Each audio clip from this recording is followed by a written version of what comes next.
Bismillahirrahmanirrahim.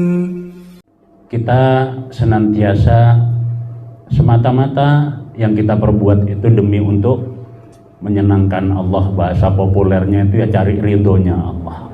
Cari ridhonya manusia itu antara iya dan tidak maksudnya. Lalu Bapak Ibu rahimakumullah, kita perbanyak pula bacaan salawat salam kita sampaikan kepada Nabiullah Muhammad sallallahu alaihi wasallam. Kalau bukan karena perjuangan dan pengorbanan beliau, rasanya kita tidak akan pernah mengenal kalimah agung la ilaha illallah Muhammadar Rasulullah. Ini yang senantiasa kita pegangi, dan ini yang senantiasa, kalimah inilah yang senantiasa harus kita sempurnakan melalui amal-amal ibadah kita.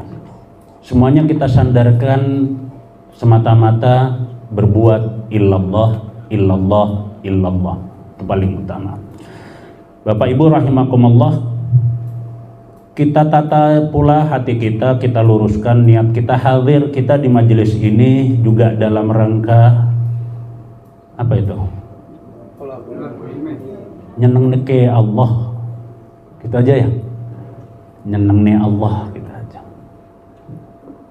Kadang golek ilmu, biasanya golek ilmu ben apa itu, Pak? Ya diarep-arep pinter, kadang ya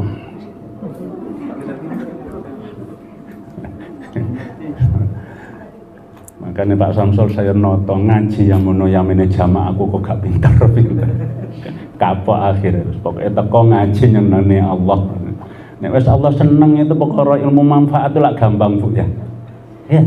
Nek wis Allah seneng wis gak ono barang angel, Pak. Wis penting Allah seneng ngono ta. Gampang, pinter lah urusane Allah ya. Maka sampeyan belajar ning omah ibu-ibu. Anak itu kewajiban kita yang nuturi, nasihati kita aja ya. Nasihati ben apa Bu?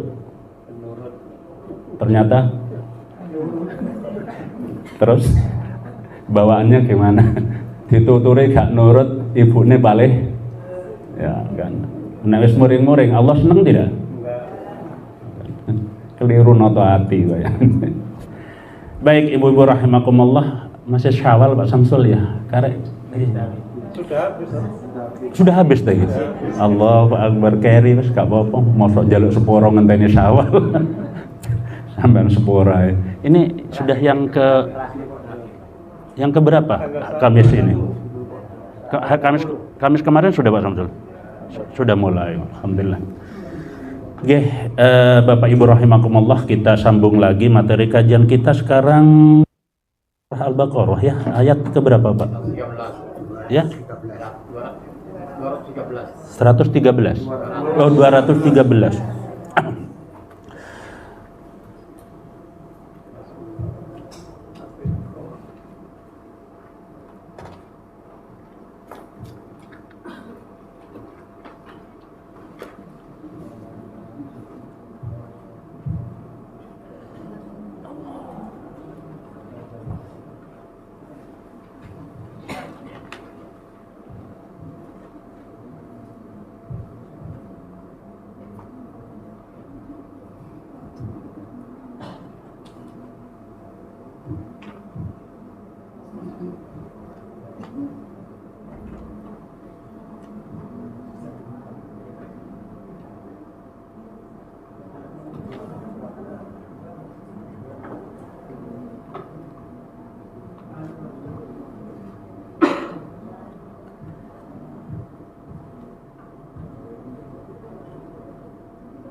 A'udzu billahi minasyaitonir rajim.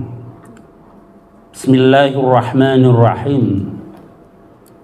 Kana an-nasu ummatan fab'atsallahu an-nabiyyina mubasysyirin wa mundzirin wa anzala ma'ahumul kitaba bil haqqi liyahkuma bainan nasi fima ikhtalafu fihi wa mahtalafa fihi illa alladhina utu min ba'di ma ja'atuhumul bayyinatu baghyan bainahum fahadallahu alladhina amanu limahtalafu fihi minal haqqi bi'idhnihi wallahu yahdi man yasha'u ila siratim mustaqim.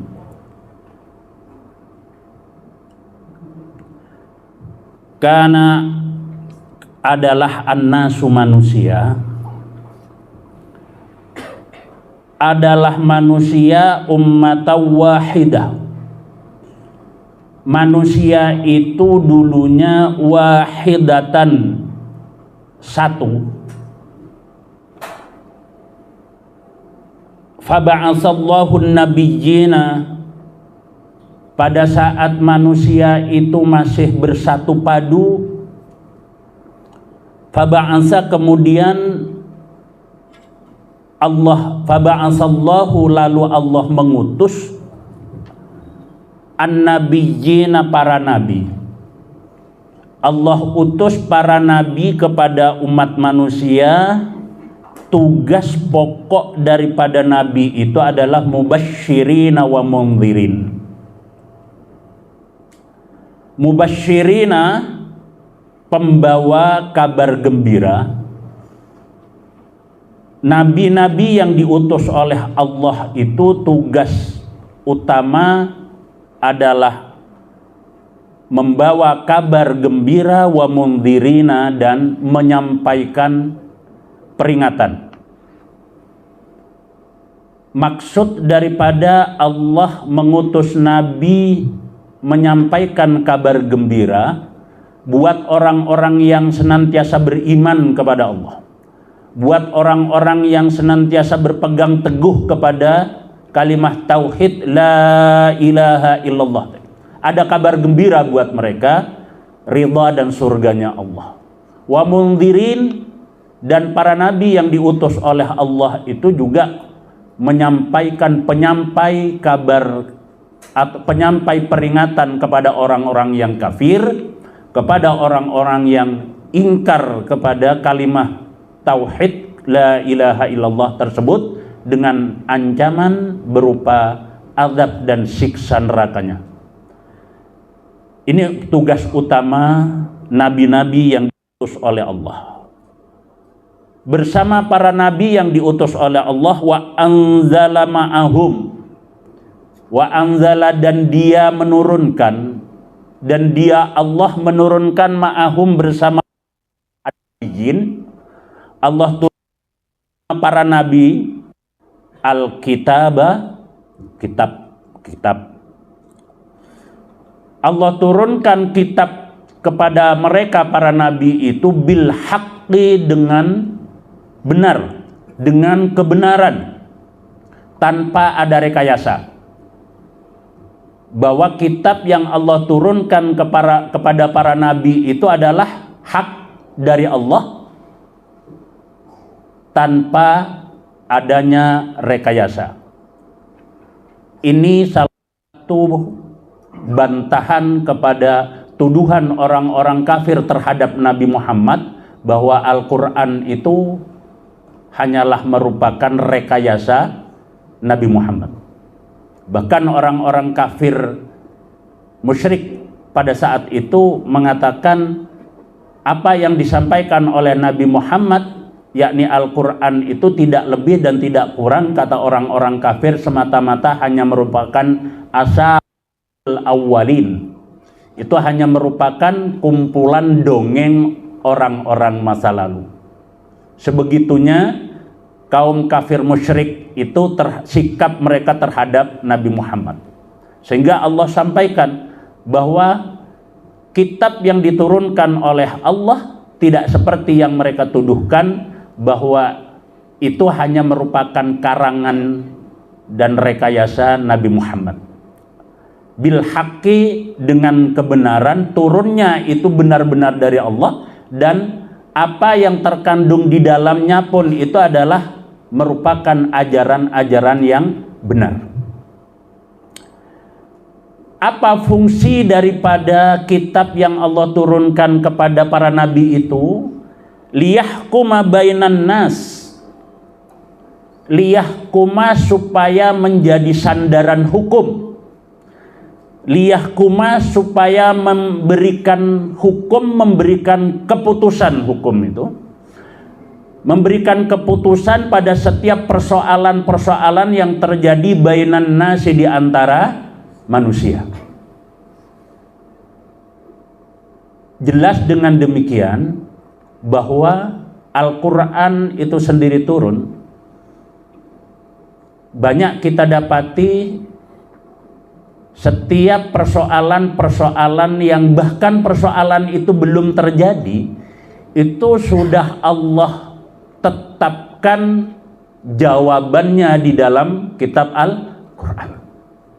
Ini bukti bahwa Al-Quran itu, ya kalau itu hanya buatan manusia, mana mungkin setiap yang ada di dalam Al-Quran itu mampu menganalisa hal-hal yang bukan hanya sekedar yang pernah dan sedang terjadi. Tapi Al-Quran itu juga menganalisa terhadap hal-hal apapun yang akan terjadi. Ini diantara salah satu mukjizat Al-Quran. Dan para jamaah rahimakumullah, kelebihan Al-Quran dibandingkan mukjizat-mukjizat yang Allah sampaikan kepada nabi-nabi selain Nabi Muhammad. Kalau mukjizat yang Allah berikan kepada Nabi Musa itu apa? Lalu tongkat yang menjadi ular, tongkat yang dipukulkan ke laut itu ya. Terus kemudian kalau mukjizatnya Nabi Isa, apa yang kita tahu? Apa? Analisa kita bedanya dengan Al-Quran itu apa, Pak? Bu? Pernah enggak? Kalau Al-Quran mukjizat bisa dipakai untuk segala zaman. Kalau mukjizat Nabi hanya kondisional dan itu salah satunya. Yang kedua, mukjizat-mukjizatnya para nabi dulu itu berupa apa ya? Berupa barang yang bisa dilihat langsung. Dan kejadiannya itu hanya sekalinya itu. Tongkatnya Nabi Musa itu sesakti itu, jangan pernah ada ajaran apa semeti golei wah aneh-aneh tok. Terus ono maneh apa katanya itu ada tasbih yang dibuat dari tongkatnya Nabi Musa gitu. Kayunya mungkin sama. Mungkin begitu. Nah, termasuk ya tongkatnya Nabi Musa, terus kemudian mukjizat yang Allah berikan kepada Nabi Isa, itu hanya merupakan satu bukti. Mukjizat itu adalah bukti kebenaran atau bukti kerasulan. Untuk membuktikan bahwa orang yang diutus oleh Allah itu memang benar-benar utusan Allah. Sehingga Allah tuh berikan, beda dengan Al-Quran, Bapak Ibu rahimakumullah. Al-Quran itu lebih kepada apa ya? Mukjizat untuk membangun pola pikir. Membangun pola pikir tauhid lewat paradigma ya apa istilah sekarang akal sehat. Itu segala sesuatunya itu semuanya tuh apa ya? Terjawab di dalam Al-Quran, terselesaikan dengan Al-Quran. Ini dahsyatnya Al-Quran. Dan lalu kemudian apalagi alasan-alasan kita sebagai umat Nabi Muhammad ini untuk tidak mencintai Al-Quran? Kita semua pencinta Al-Quran toh Pak? Ya kan? Buktinya apa? Lama mana kita dibaca Al-Quran sama WA? Ya kan? Bahwa kita pencinta Al-Quran ini nyoto gitu loh. Iya ya. Bu, banyak waktu mana kita habiskan di depan TikTok sama di depan Al-Quran? Allah. Ya.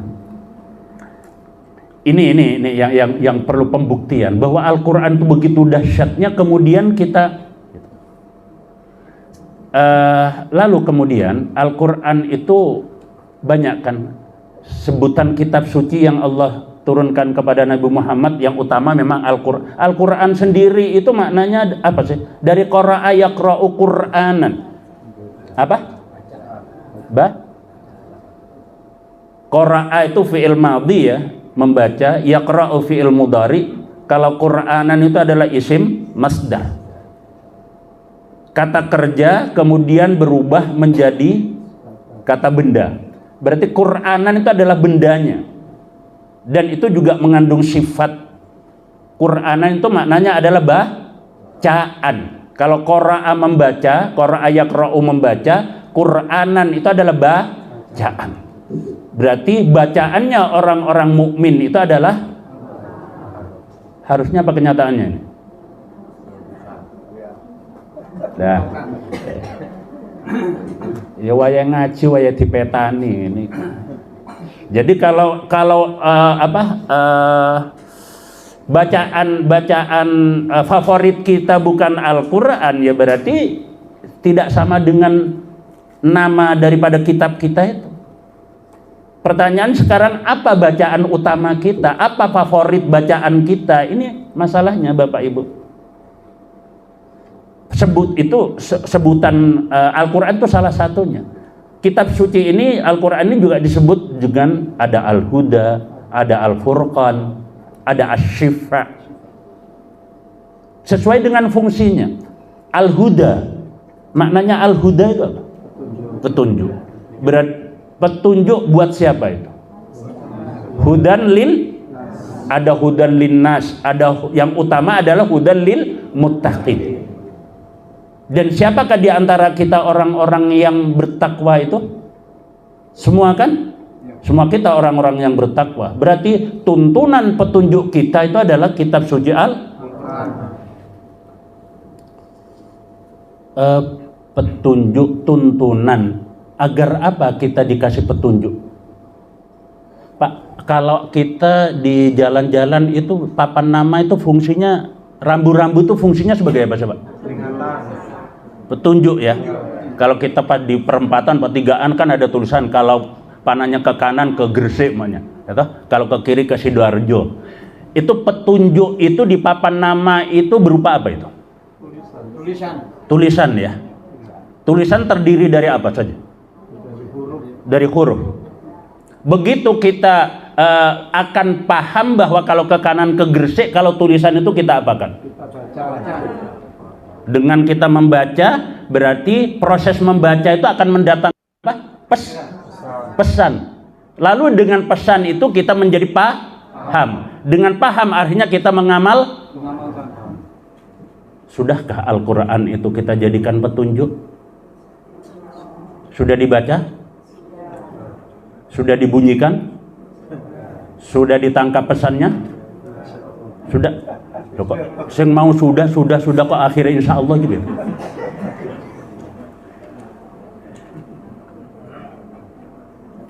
Pak, proses membaca itu sebenarnya tahapannya begini. Pertama, tadi kalau yang kita baca itu berupa apa itu?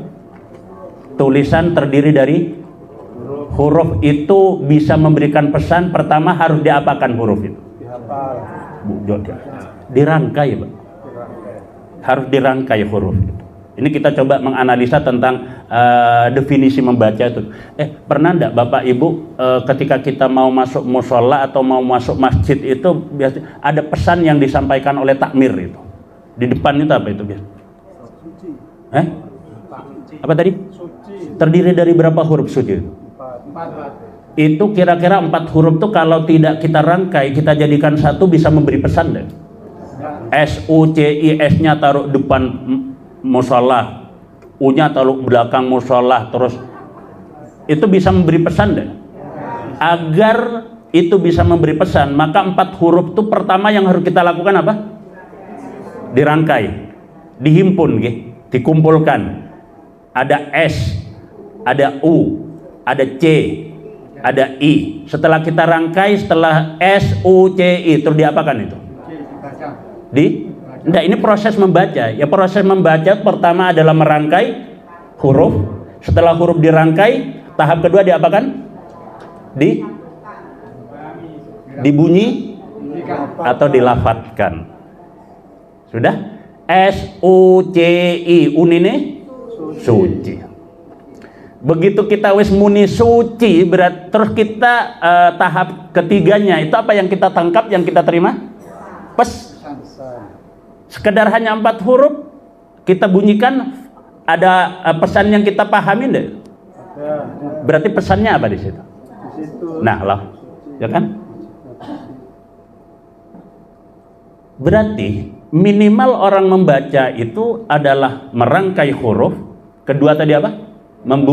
Membunyikan atau melafatkan. Ketiga, menangkap pesan. Ketiga, memahami. Ya toh? Setelah paham, kelima, mengamalkan. Tidaknya sampai 4 itu saja itu. Pesan ditangkap, dipahami. Itu membaca. Sudahkah proses membaca Al-Quran itu sampai di situ kita?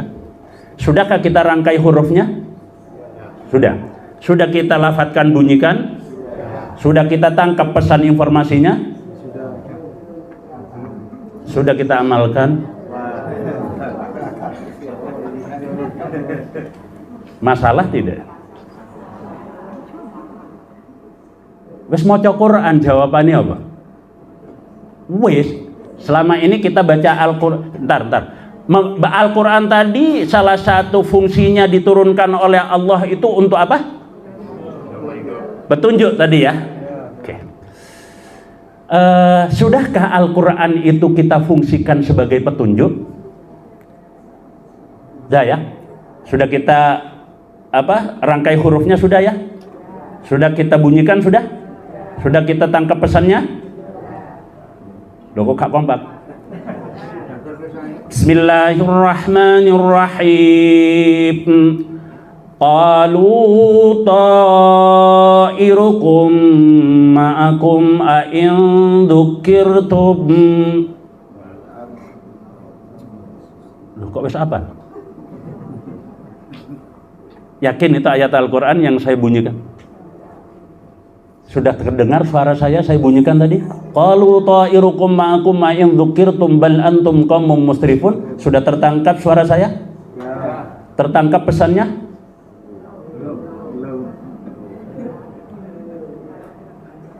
Ini problem kita tuh di sini, Pak. Problem kita itu di sini. Gitu. Berarti tahap kita membaca Al-Quran itu sampai mana ya? Tadi sudah rangkai hurufnya? Sudah dibunyikan? Sudah ditangkap pesannya? Sudah dipahami? Sudah diamalkan? Masalah. Berarti kita baru tahap keberapa tadi?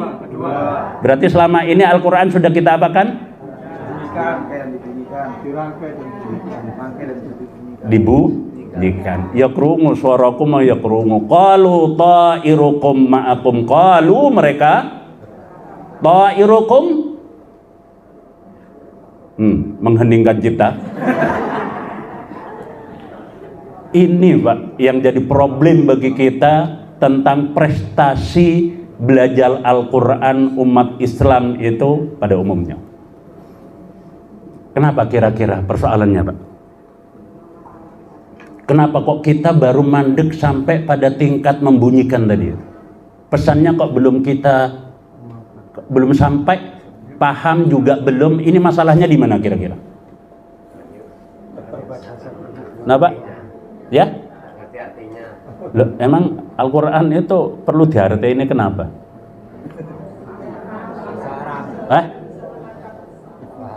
Bahasa Arab. Iya ya, benar. Terus yang bikin Al-Quran itu bahasa Arab itu siapa? Allah gue gak ngerti dah. Berarti setuju tidak setuju, ya toh? Mau tidak mau, kalau Al-Quran itu mau kita fungsikan sebagai bagaimana diturunkannya oleh Allah sebagai apa tadi? Petunjuk, maka kita harus bisa apa? Bahasa Arab. Berarti kita harus belajar Sedangkan kalau kita belajar bahasa Arab, kesannya itu apa? Angel kan ya? Tadi yang bikin Al-Quran berbahasa Arab siapa? Berarti sing gawe angel sapa? Manusianya. Wa ma anzalna 'alaikal qur'ana litasqa wa laqad yassarnal qur'ana lidzikri. Itu kalau walaqad yassarnal qur'ana lidzikri fahal mim mudzakir, itu Allah sampai 4 kali mengulang di dalam surah Al-Qamar 20, 22, 30 dan 40. Itu Allah sampai 4 kali dengan redaksi yang sama. Kata Allah, walaqad yassarnal qur'ana, dan sungguh benar-benar Allah sampai menggunakan huruf taukid itu 2, dan laqad sungguh benar-benar yassarna, kami mudahkan Al-Qur'ana, kitab Al-Qur'an itu lidzikri, untuk dijadikan peringatan, untuk dijadikan pelajaran. Jadi kata Allah, Al-Qur'an itu mudah untuk dijadikan pelajaran. Fahal mim mudzakir, fahal, maka adakah min, di antara al-mudzakir, orang-orang yang mau. Berarti kita belajar bahasa Al-Quran itu butuh kemampuan atau kemauan? Sepakat? Mau belajar bahasa Arab?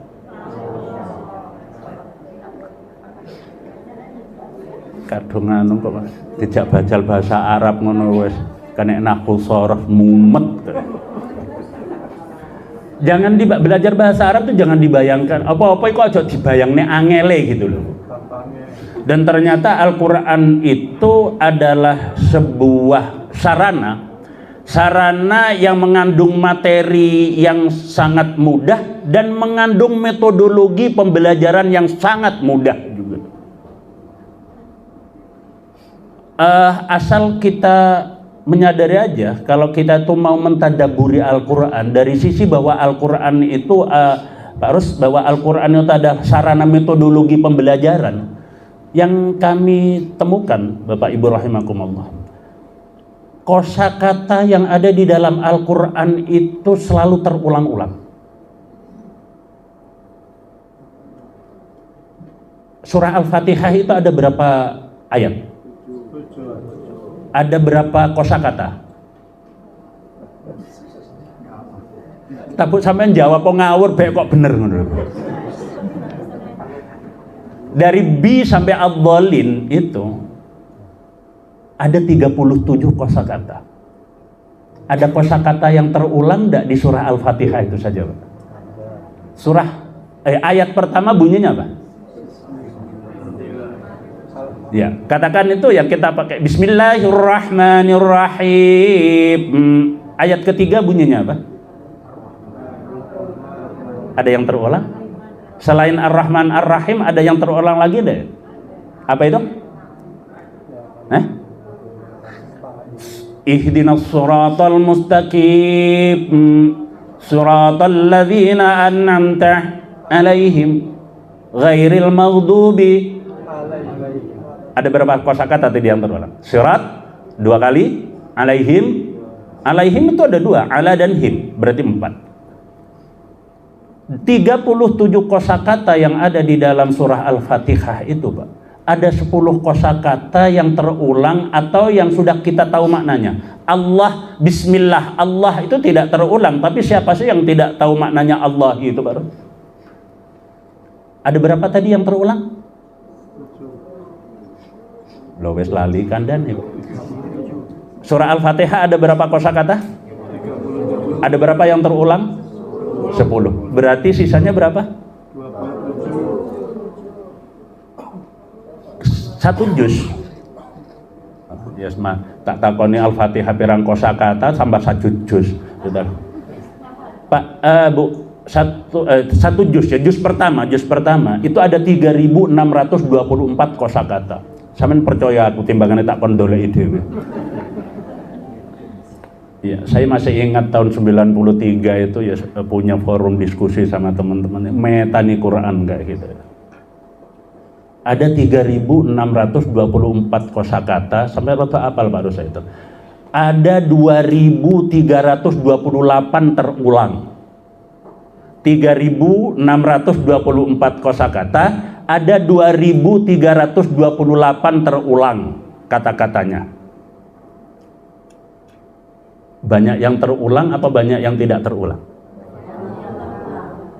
Bu, ternyata saya mendapati metode belajar bahasa Al-Quran itu persis seperti kita pertama kali belajar bahasa. Masih ada yang ingat guru pertama kali bahasa kita siapa? Guru bahasa kita ada yang ingat? Hah? Ya Allah, sing lali ibu nih ngono ku piye to? Itu guru bahasa kita pertama kali loh. Bener enggak? Ibu itu ketika mengajari bahasa ke anaknya, kosakata paling pertama kali dikenalkan itu apa? Kosakata apa?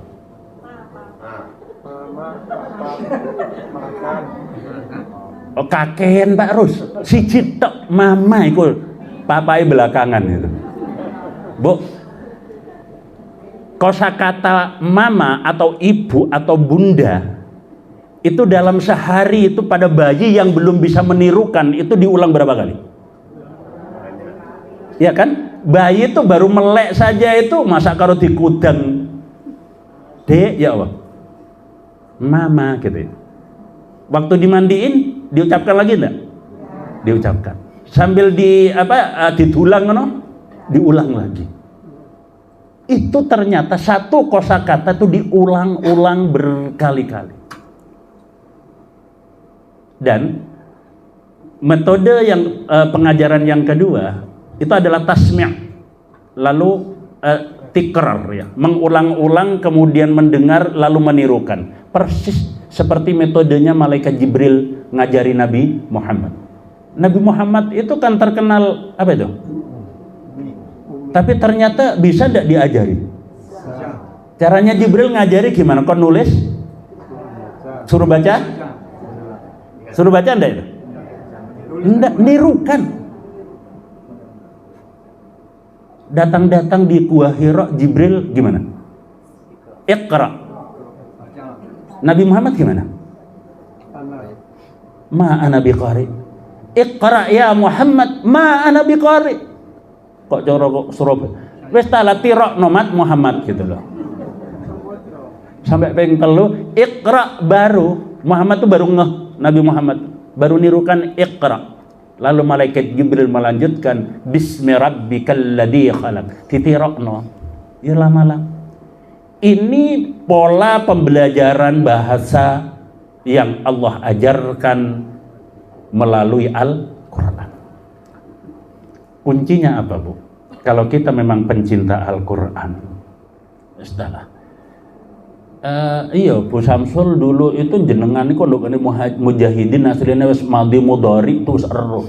Barang lulus toko wis wali ilang kabeh, barang melok ngaji nang ngene hayatul ilmi, ya. Nah, ternyata di memori itu masih ada. Ngono kok sak kita bolan-balene lola lali ya.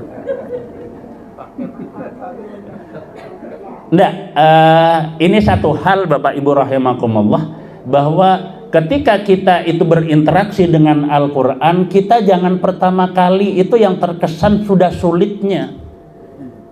Paham Al-Quran tuh kudu tafsir, kudu apa? Nahwu sorof, kudu apa lagi? Balaghah. Wah, bayangno tok iki mumet. Pemane bayangno sorof, ya. Dibayangno tok ngono kuwi kongkon nasr kuwi dadi saraf. Pokoknya fa'ala yaf'ulu fa'lan fa'ilun fahuwa fa'ilun wadaka maf'ulun mumet baik. Ya jangan dibayangkan itunya, kita ambil sisi mudahnya aja dulu segala sesuatu. Nah ini ternyata emang kecenderungan manusia itu segala hal itu sing dibayangno iku mesti sembarang kalir itu. Ya jane apa ngele Pak Samsul bilang terus kemudian ya Allah, saya yakin demi Allah yang duduk di majelis ini itu tadi bukan kemampuan Pak Samsul, bukan kemampuan. Apa yang kita butuhkan? Terus ya Allah, mudah-mudahan tidak kena hadis Rasulullah itu tadi, ngomong gak mampu korban itu nemenan. Pemane sing ahli-ahli hisab iki. Samsu Marlboro. Coba Pak, rokok satu bungkus itu berapa itu? Ya 30-an. 25.000 itu 10 batang ya, 10 batang ya. 25.000 itu habis berapa minggu itu? Sehari 2 kalau hisab. Sehari berarti 50.000 sehari. Ngono jare gak iso korban, jaluk dige korban ngono. Ayo. Coba hitung, Bu.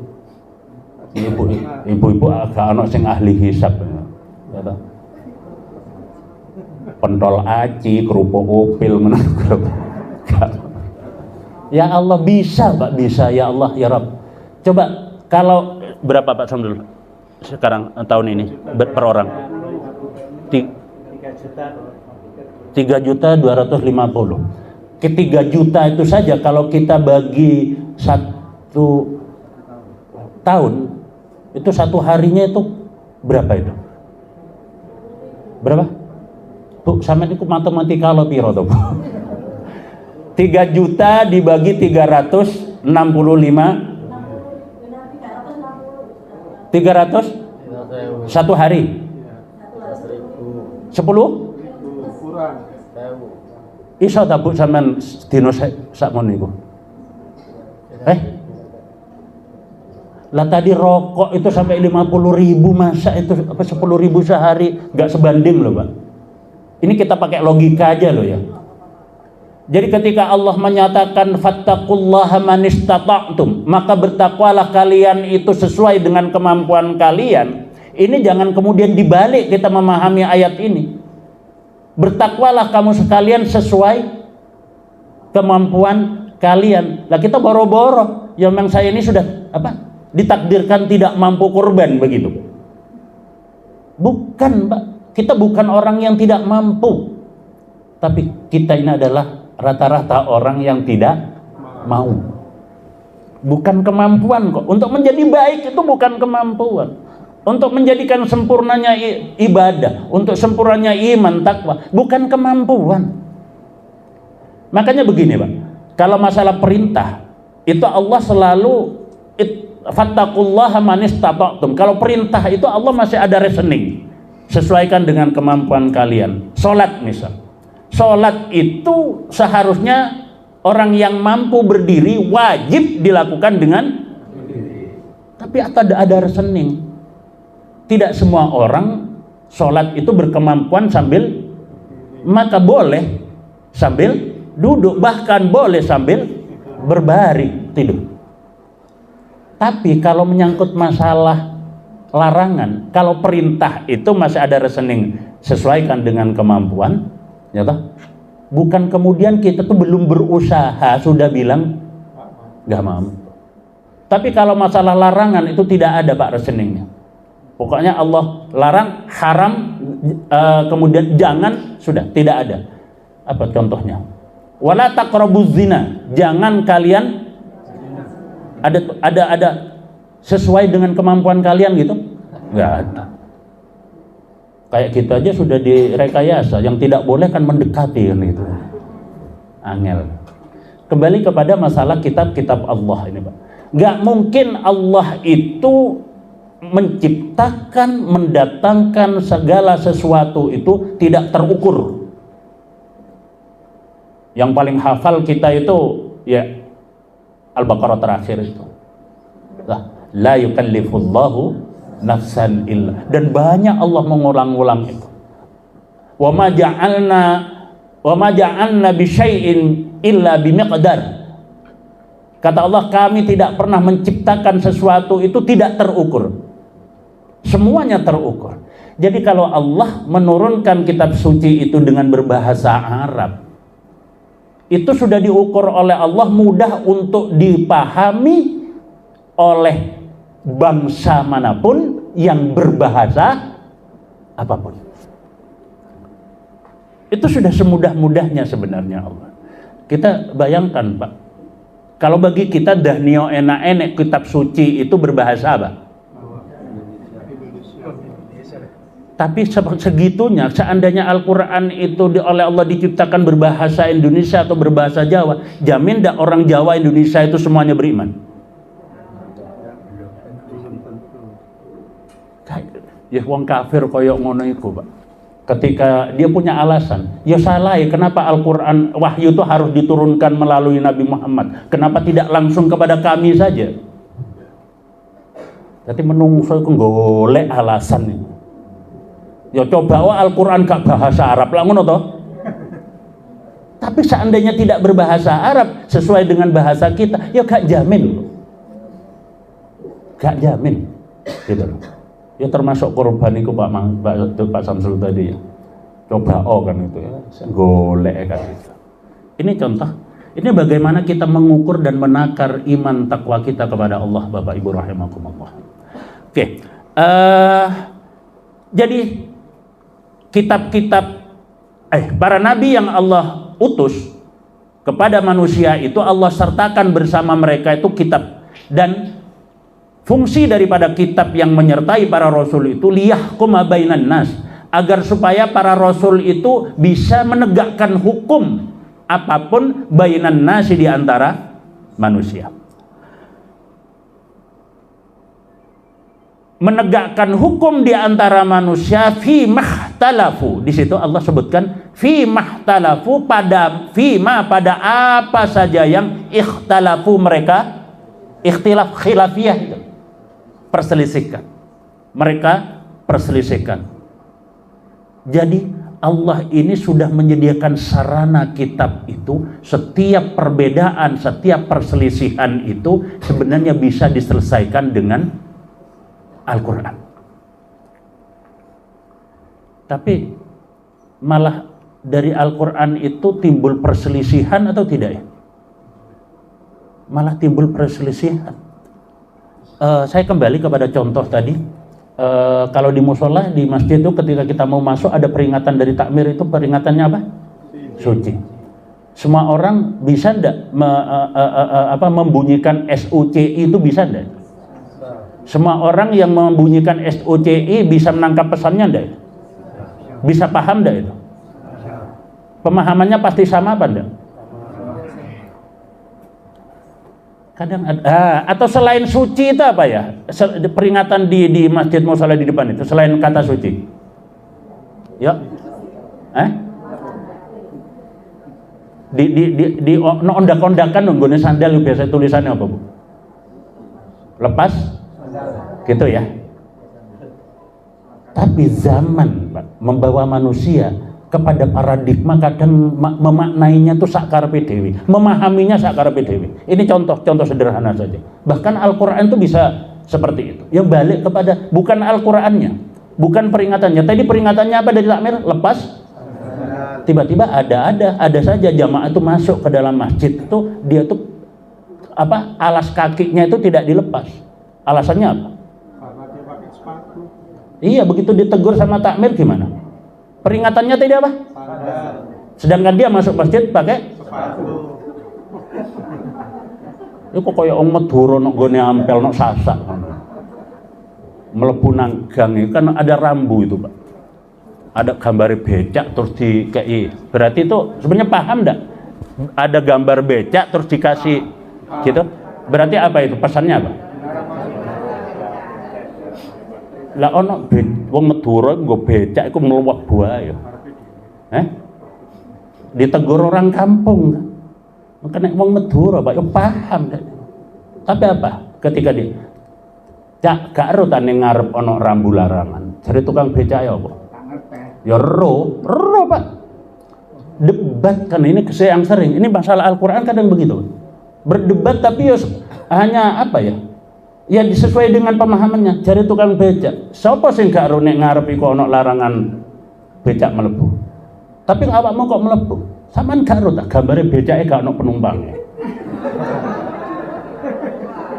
Lah aku nggo becak nang jero lho karo ono penumpang. Adek gambar sampean gak ono rodohe pisan. Kena Madura ya angel. Ini contoh bisa saja itu manusia itu sampai kepada tingkat seperti itu, Pak, kepada kitab suci. Madura dilawan. Jadi sebenarnya dengan hadirnya Nabi dan Allah sertakan kitab kepada para Nabi itu liyahkuma bainan nasi fi mahtalafu fi, untuk menegakkan hukum, untuk memberikan keputusan hal-hal apa saja yang mereka perselisihkan fihi di dalamnya. Berarti Nabi ini kan menjelaskan tentang firman-Nya Allah, kan gitu kan ya. Maka lahirlah, muncullah yang keterangan Nabi itu apa namanya itu? Sunnah. Nah persoalannya sekarang Nabi itu masih ada apa enggak? Sudah tidak ada. Al-Qur'annya masih ada enggak? Terus penjelasan dari hadis-hadis Rasulullah ada enggak? Permasalahannya sekarang, apakah setiap yang berkembang sekarang, yang terjadi sekarang itu terjadi pada masa Rasulullah? Semua yang terjadi, kejadian-kejadian sekarang itu pernah enggak terjadi di masa Rasulullah? Pernah. Ya? Pernah terjadi ya? Kalau sudah pernah terjadi, selesai Pak. Tapi ternyata tidak semua masalah yang muncul hari ini itu terjadi pada zaman. Lah terus gimana itu menjelaskannya? Ada masalah, ya toh? Terus kemudian dicari di dalam Al-Qur'an itu tidak pas dengan persoalan yang terjadi sekarang. Dicari hadisnya ya tidak. Akhirnya gimana? Selesai tidak masalah itu yang muncul hari ini? Makanya disitulah ijma ulama itu hadir. Para ulama kemudian berijtihad, tapi ijtihadnya tidak hanya dengan, makanya tidak semua kiai, tidak semua ustadz itu dia boleh menafsirkan Al-Qur'an. Ya kalau bukan ahlinya, kayak saya ini ya moco tafsir gitu loh.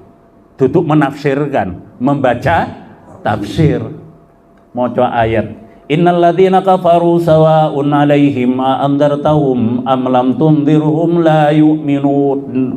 Ayat tersebut menurut saya, wah, hati-hati. Ini banyak yang kayak begini sekarang. Perlu bijak Bapak Ibu rahimakumullah. Baik.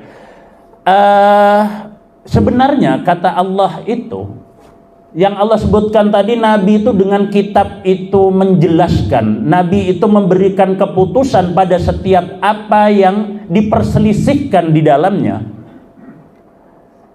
Namun kata Allah, wa mahtalafa fihi wa padahal ma tidaklah ikhtalafa. Tadi apa ikhtalafa tadi? Memperselisihkan fihi di dalamnya. Padahal tidaklah, maksudnya tidak ada perselisihan fihi di dalamnya. Sebenarnya di dalam kitab suci itu tidak ada yang diperselisihkan. Illalladzina utuhu, illa kecuali alladzina orang-orang yang utuhu mereka telah diberi kepadanya. Mereka telah diberi kitab mimba dari sesudah. Sebenarnya awalnya ketika terutama masih ada Nabi, setiap ada persoalan begitu ada Nabi langsung menjawab. Namun dalam perkembangan berikutnya, perkembangan ilmu dan sebagainya, perkembangan persoalan kehidupan dan sebagainya, barulah muncul perselisihan itu, perbedaan itu. Di zaman Rasulullah ada masalah apapun, langsung Rasulullah ya kembali kepada kita. Kalau tidak ada, Rasulullah tanya kepada Allah. Tapi persoalannya sekarang, kalau kita tuh ada masalah, kemudian kita tanya kepada Al-Qur'an, tentunya kepada ahlinya. Sedangkan persoalan itu memang benar-benar baru, sama sekali baru.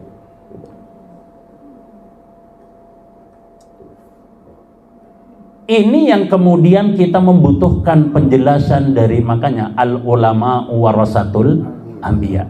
Ulama-ulama itulah pewaris-pewaris para nabi.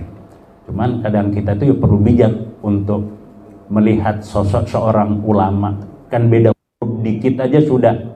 Antara ulama sama ngelama itulah beda tipis.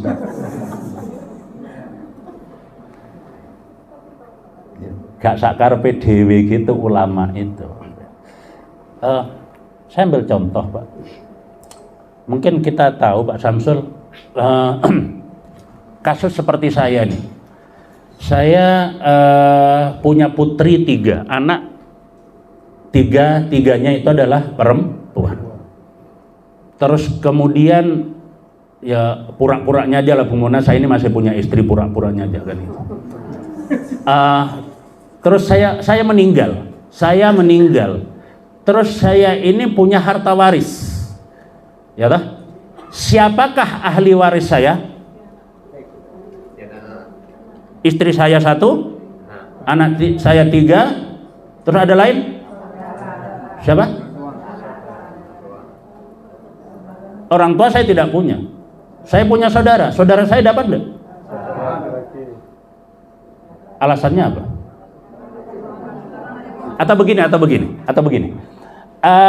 Selama ini yang kita tahu pembagian waris itu ada beda enggak bahwa ahli waris laki sama perempuan? Apa perbedaannya? 2:1 ya. Laki-laki 2 bagian, perempuan alasannya? Karena laki-laki menjadi rumah tangga yang mengikuti wanita. Oke. Kadang saya sampaikan ini studi kasus aja ya. Ada seorang tua, dia sudah sepuh dan segala sesuatu. Orang tua ini sudah sepuh dan punya anak 2, laki sama perempuan. Orang tua ini orang yang punya harta, tapi dia itu sudah apa ya? Sudah jadi ramut-ramutan gitu loh Pak. Ya toh, si orang tua ini. Anaknya tadi berapa? 2. Jenisnya? Anak yang laki-laki ini sejak lahir nih sudah termasuk anak laki-laki yang berkebutuhan khusus. Paham? Ya toh? Dia secara fisik ada keterbatasan, secara mental ada keterbatasan. Oke? Ini ke zaman Rasulullah pernah terjadi enggak koyok ini kasus? Ya, contoh ini. Lalu kemudian orang tua ini meninggal. Hartanya menjadi harta waris. Siapa tadi ahli warisnya? Anak 2 laki sama? Anak laki-laki dapat berapa bagian Pak? Alasannya? Lah anak elana yang mak kecil kuannya sudah jas mental, fisiknya ya wis. Kasus yang ini ya apa menyelesaikannya?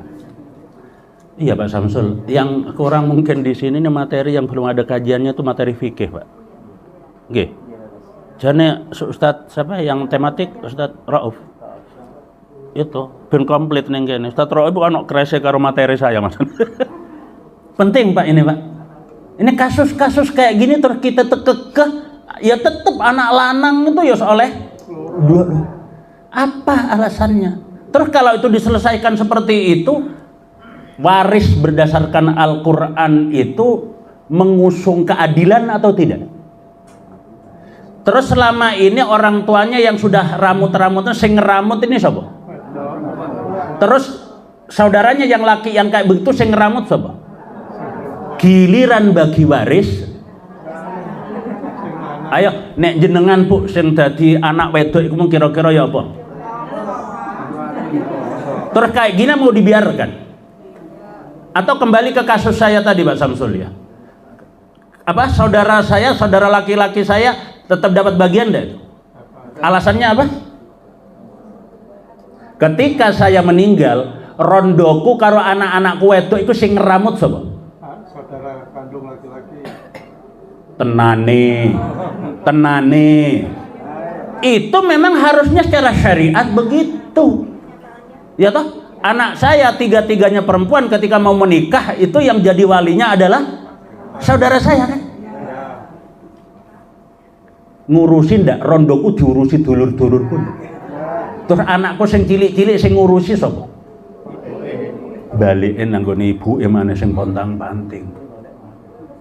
Golek maneh sampeyan niku ya apa Pak Samsul? Tak belan-belani sampean PHP tok.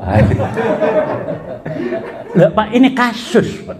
Dan Islam itu menyelesaikan persoalan-persoalan baik yang pernah muncul, yang sedang muncul, dan yang akan muncul. Nah, makanya kemudian di Indonesia ini ada yang namanya kompilasi hukum Islam itu.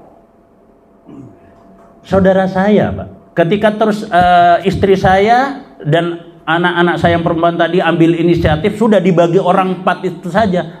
Putri saya 3, istri saya 1, dibagi 4. Terus saudara saya itu nuntut di Indonesia, Pak, sampai tingkat Mahkamah Agung pun itu tidak akan pernah menang saudara saya. Kasus ketiga, apa hukumnya nikah siri? Sah apa tidak? Boleh atau tidak? Boleh. Iki contoh, sopo sing arep nikah siri iku ya sopo ngawur. Bu, itu secara syariat sah dan boleh. Tapi ketika muncul, apa persoalannya di lingkungan kita? Ada masalah enggak dengan perempuan-perempuan yang dinikahi siri? Ada masalah dengan anak-anak yang dilahirkan secara nikah siri? Ada masalah enggak? Terus itu mau dibiarkan? Mau dibiarkan? Sampai kapan perempuan itu dalam posisi seperti itu? Apa kasusnya di Indonesia ini? Sebenarnya kalau secara syariat di Islam itu kan tidak ada siri atau siro, itu kan tidak ada, gak ono siri-siri. Nikah ya nikah, kan gitu.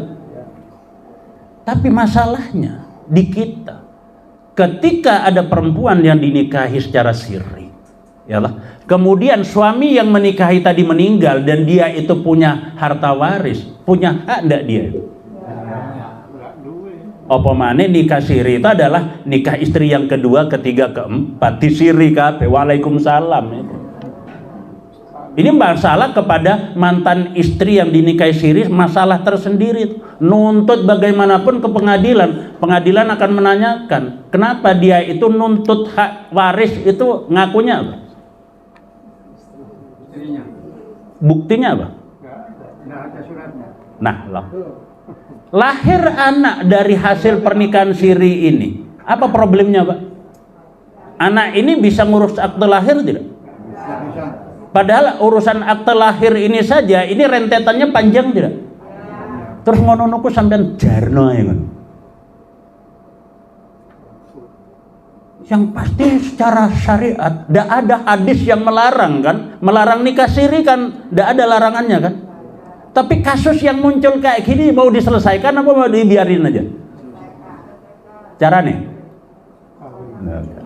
Maka di Indonesia tuh dilarang, Pak. Ya hanya di Indonesia aja. Gitu lah. Ini yang namanya persoalan-persoalan masalah keagamaan pun terus berkembang. Terus berkembang. Apa yang tidak pernah terjadi hari kita, sekarang hari ini kita, belum tentu nanti anak cucu kita itu tidak ada persoalan lebih pelik lagi. Makanya beruntung kalau di bumi ini masih ada ulama. Kalau sudah satu persatu ulama ini sudah tidak ada, yaitu ulama itu seperti lenterannya dunia. Tapi kalau orang-orang alim ini sudah tidak ada, berarti padamlah lentera dunia. Zaman Rasulullah itu ada apa jual beli apa online shop. Baru muncul kayak gitu kan, ulama ini tidak diam. Bagaimana hukumnya jual beli seperti itu? Gitu. Kapan hari sudah mulai reda kan masalah konvensional sama syariah, muncul saiki yang ya termasuk saya jadi korban online shop ya, shop online, ya, tuku kaos singlet loh Bu, gambarnya wapi, lah kok dikirimi tank top iku piye ta? Kuwapok yang ini kene, antara gambar, ketika kita beli online kayak gitu. Kita transaksinya jual beli apa itu? Gambar toh. Terus sama tuku gambar apa tuku barang? Ini loh persoalan loh Bu kayak gitu itu. Makanya ya resikonya saya tuh singlete api. Iya wes ya apa? Ya ketutup ya sih baju dalam gitu. Lah kok ya persis maro ya ono sandate ngene terus kotak ngene. La ilaha illallah lagi aku oleh diguyu-guyu karo anakku. Bila apa tuh mbas tank top. Persoalan, Pak. Kayak gini terus. Oke, kalau saya boleh mengusulkan biar komplit di sini tuh harus ada materi kajian fikih itu, alhamdulillah.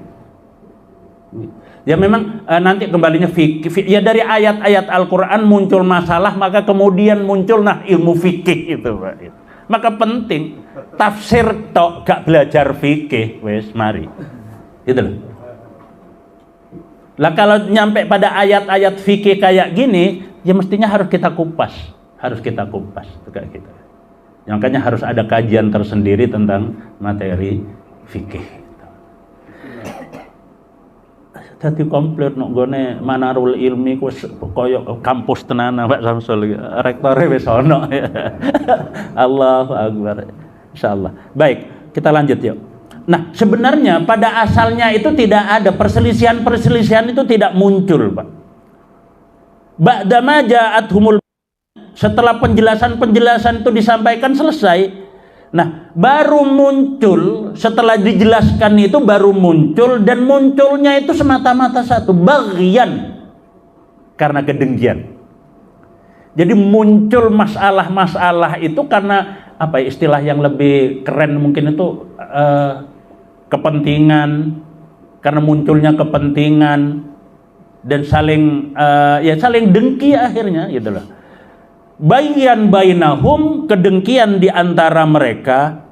Lalu demikian pun, sejauh itu pun perselisihan itu muncul. Fahada, lalu dia memberi petunjuk. Allah fahadallahu, lalu Allah memberikan petunjuk. Allah memberi petunjuk itu alladzina amanu, kepada orang-orang yang beriman, selagi orang itu masih beriman. Ya makanya kalau di dalam surah Ali Imran itu ayat keempat dijelaskan, ayat-ayat Al-Quran itu terdiri ayat-ayat mutasyabihat dan ayat-ayat yang muhkamat. Sedangkan orang-orang yang alim itu dia cenderung itu kepada orang-orang yang di dalam hatinya itu ada interest, kepentingan. Dia lebih cenderung kepada ayat-ayat yang mutasyabih. Lebih seneng. Kenapa? Karena dia itu menganggap dia punya kebebasan untuk memahami ayat-ayat mutasyabih. Mutasyabih itu ayat-ayat yang memiliki makna ya, kalau yang muhkamat itu ya wes gitu itu maknanya gitu. Tapi kalau yang mutasyabih itu yang bisa menimbulkan pemahaman-pemahaman yang berbeda. Orang-orang yang di dalam hatinya tuh punya kecondongan kepada kepentingan-kepentingan itu biasanya dia senang kepada ayat-ayat yang mutasyabihat. Tapi orang-orang yang ar-rasikhuna fil ilm disebutkan, orang-orang yang memang mendalam ilmunya itu ketika memahami ayat-ayat mutasyabihat itu ya sudah semuanya dikembalikan kepada secara tekstual Allah itu menyebutkan. Ini lalu kata Allah memberikan petunjuk alladzina amanu kepada orang-orang yang beriman, limahdalafu, memberi petunjuk kepada orang-orang yang beriman, kepada apa yang ikhtalafu, mereka perselisihkan itu. Limahtalafu fihi, pada apa yang mereka perselisihkan di dalamnya. Minal haqqi, dari yang benar. Dan itu hanya terjadi biidznillahi, dengan seizin Allah. Orang-orang yang beriman itu dituntun, dibimbing, ditunjukkan oleh Allah kepada kebenaran itu biidznillahi, sesuai dengan izinnya Allah. Yahdi may yasha, Allah itu yahdi, dia memberi petunjuk. Allah akan memberi petunjuk liman, bagi siapa saja yang yasha'u, dia kehendaki. Allah itu hanya akan memberi petunjuk kepada orang-orang yang dikehendaki.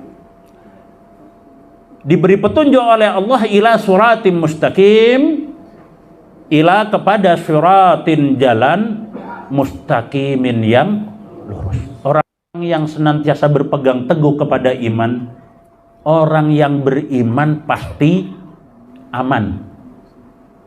Iman pasti aman, wes. Orang yang tidak beriman pasti tidak aman, wes kita. Iman bikin orang kejudul lagi. Oke, ini yang perlu kita tadabburi malam ini Bapak Ibu rahimakumullah dengan satu ayat ini saja. Jadi paling tidak kita paham betul kenapa alasan Allah itu mengutus para nabi, dan nabi diutus itu dengan membawa kitab suci.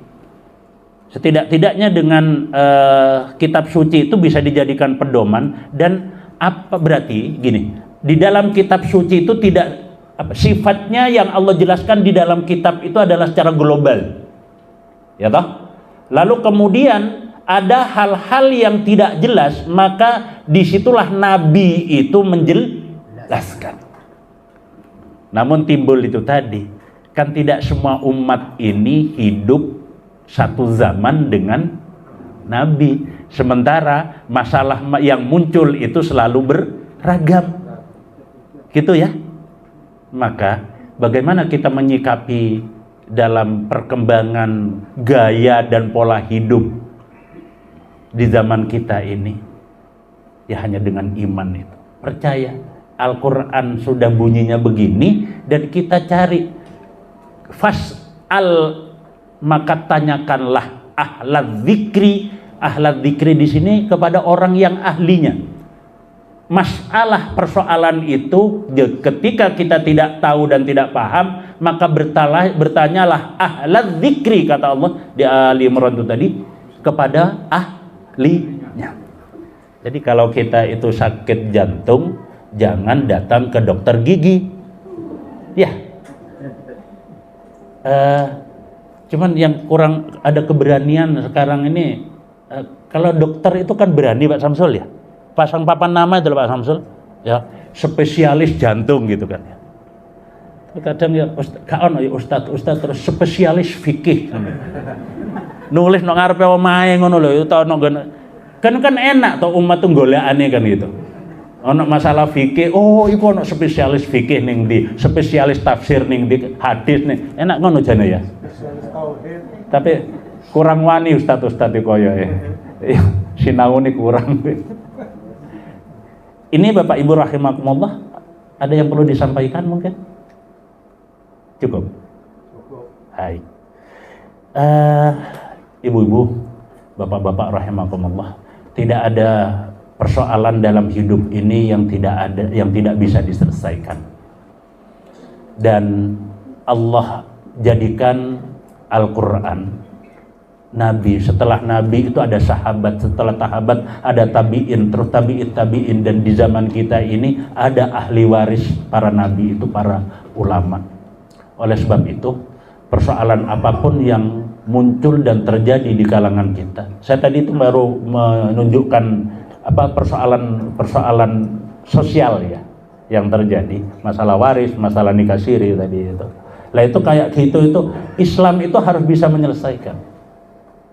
Contoh, disinilah barangkali nanti lewat majelis-majelis ilmi kayak gini, ustadz-ustadz, guru-guru kita, mudah-mudahan beliau masih diberikan oleh Allah panjang umur, diberikan keistiqomahan dalam ilmunya, dan mudah-mudahan itu menjadikan ilmu manfaat buat para guru-guru kita. Demikian Bapak Ibu rahimakumullah, kita ucapkan kalimat hamdalah sebagai wujud syukur kita kepada Allah, dan majelis ini bersama-sama kita akhiri dengan doa kafaratul majelis. Alhamdulillahirabbil alamin, subhanakallahumma wa bihamdika asyhadu an la ilaha illa anta astaghfiruka wa atubu ilaik. Sehat selalu semuanya nggih, berkah selalu semuanya. Kurang lebihnya mohon maaf. Assalamualaikum warahmatullahi wabarakatuh.